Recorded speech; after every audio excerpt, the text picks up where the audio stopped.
Hello. I just wanted to jump on and talk about the training zones and the sort of testing I like to do before anyone gets too far into it.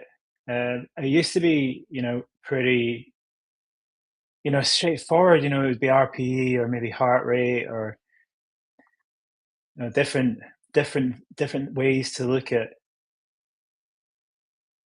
um, what you're doing. But ultimately, problems creep in when the coach isn't talking the same language as the athlete. And then now we've got this thing where we're doing extremely prescribed workouts. So we're using platforms like Zwift that will really clamp in the power. So if I say 100%, Zwift clamps you in, i.e., it forces that exact power on you. And if it's a little bit off, some training can get hard or like basically impossible. So it's important that we're talking the same language and that we kind of agree on uh, how you're testing or what these things mean. Now, most people think about bike FTP testing with a 20-minute test. People do this really wrong. They don't do any sort of primer.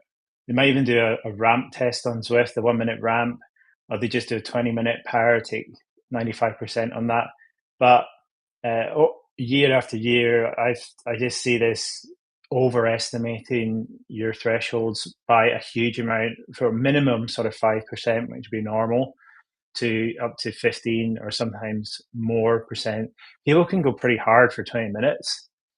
So rather than look at this one time point, this one little snapshot of what you can do for 20 minutes, what we like to do, or I like to do as a sort of more scientific person, is look at the different energy systems and think about how they interplay.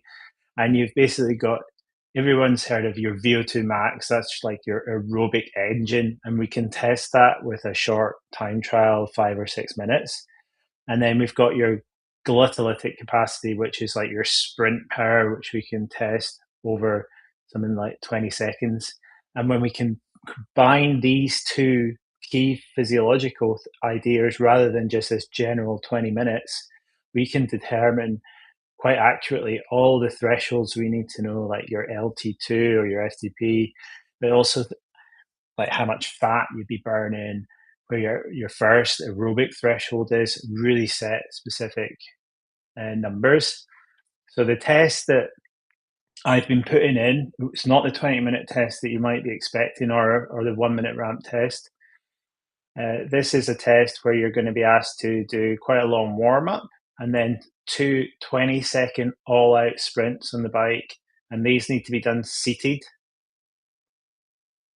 We're again going to take a long rest and do another maximal effort, just 5 minutes. So if you've been following the club plan, you'll have seen me put in VO2 max tests like this before, but this has been the first time you've seen it put into this format with a sprint power to get that glycolytic energy input. And what I'll do is I'll take that away and help you out. You can eventually you can do this yourself online, but I'll just do it to take you through it. And we put these numbers into our calculator, and we can get a VO2 max. We get our LT1 and LT2. This is your FTP. We get all these numbers out, and that allows us to get really detailed information about your zones.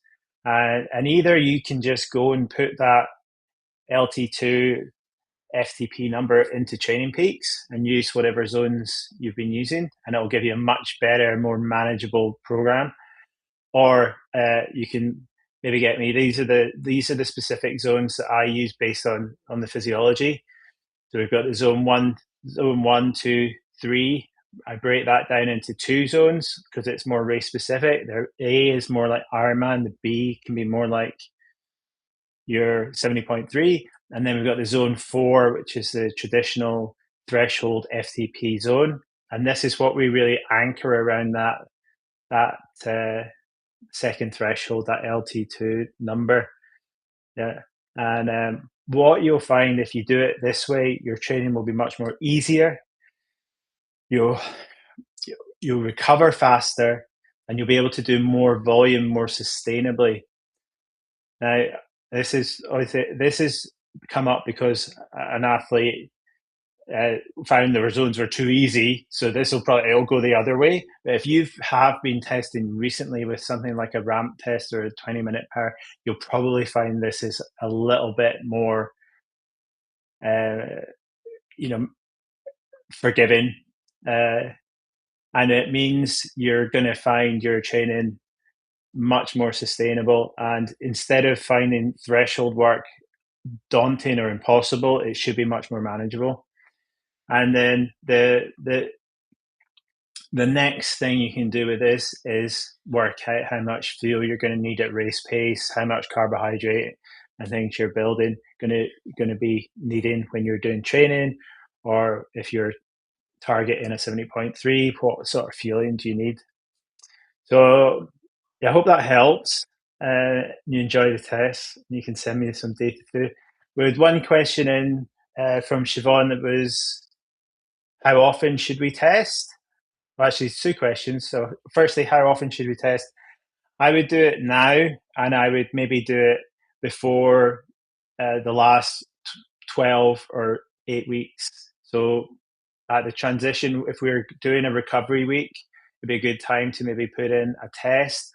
Or if you feel like your zones have moved, you can always just throw in another, like a 5 minute test to see if that aerobic power has gone up. And that might just be enough.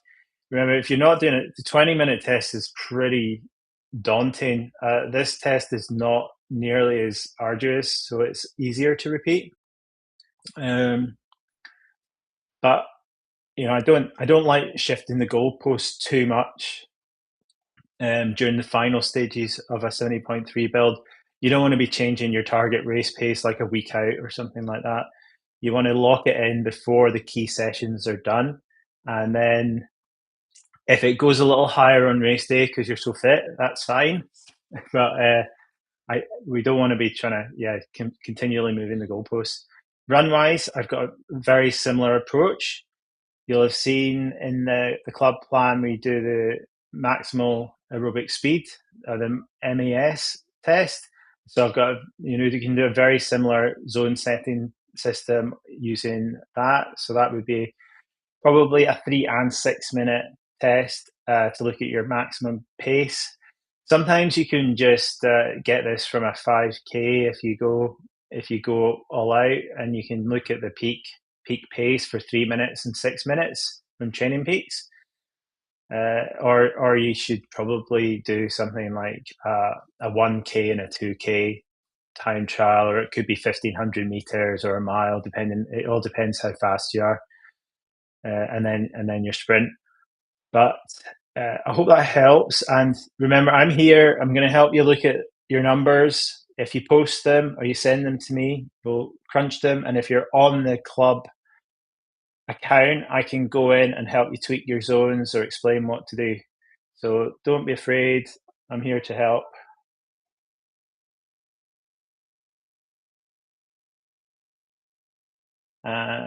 What was? And I'll probably put up a post while I kill time trying to figure out how to turn this off. I'm going to put up a post to ask if anyone's racing at the weekend, because I think we'll probably need to, if there's quite a few of you racing, we can look at how to modify your plan there as well. Yeah.